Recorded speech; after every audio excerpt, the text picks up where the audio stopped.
Why don't we take John Warren to Maverick? He's his father. He can take care of him." "You can't be serious, Lily. Haven't you heard anything I've said? Maverick was awful to Haley. He's the one that got her hooked on all those drugs in the first place. He used her and then threw her out when she was pregnant. And he's dangerous. Satan's fury is even worse than your father's club. They run guns and kill just for the fun of it. They will come looking for John Warren, and we can't let them find him." Mom stood quietly, searching for the right words. I knew she was trying to do the right thing. After a few seconds, she continued. "I promised Haley that we'd keep him safe if anything ever happened to her. It's like she knew something was going to happen. She was scared, Lily. I'd take him myself, but they'll come looking for me first. They don't know anything about your cousin Tessa. No one will think of looking for you there," Mom explained. "Do you think we'll be in danger? Do you really think his club will come looking for us?" I asked. After everything she'd just said, I knew the answer, but I had to ask. I knew if I did this, I would spend the rest of my life looking over my shoulder. "If you hurry and get out of town, you'll be fine. You just need to play it safe. Don't contact me. I'll get in touch with you as soon as things settle down here," Mom said as she handed me a thick white envelope. "What's this?" I asked as I looked inside and saw a large amount of money. "There's enough there to get you started. Find an apartment and a daycare for the baby. I already talked to Tessa, and she said she'd help you get a job as soon as you got there. She's seeing some new guy and promised that they'd take care of you both." I stood there silently. Even though everything in my life was about to be thrown into a shitstorm, there was no way I could say no.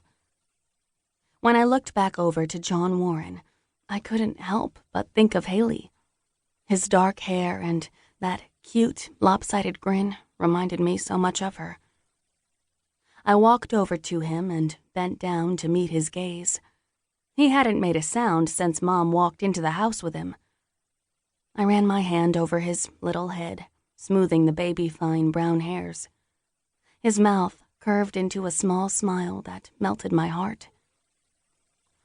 "Okay, help me pack," I told her. Once we loaded my car, I buckled John Warren into his car seat and checked my GPS. I quickly realized it would not be an easy trip. It was over 39 hours from McClellan County, Washington, to Paris, Tennessee. I'd have to cross 7 states to get there, and I wasn't known for my great sense of direction. I'd be lucky if I ever even made it to Tennessee. As I pulled out of that driveway, I instantly knew my life was never going to be the same. Chapter 1. Lily. I felt relief wash over me when I finally crossed over the Kentucky border. I decided it was time to call Tessa so I could tell her that we would be there soon. I hadn't seen her in years.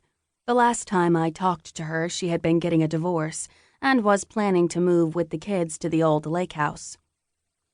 After a few rings, she answered. "Lily, are you okay?" she asked frantically. "I'm fine. I'm sorry I haven't called sooner. It's been a long couple of days," I explained.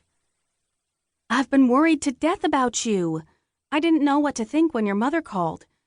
She said you were moving here and bringing John Warren with you. What's going on?" "I wish I knew, Tess. Everything is just so screwed up right now. I feel like I'm running in 100 different directions, and I haven't even had time to think." "Did she tell you about Haley?" I asked, fighting back the tears. "She did. I'm so sorry, sweetie. I know that must have been difficult for you. I remember how close you two used to be. How are you handling everything?" Tessa replied.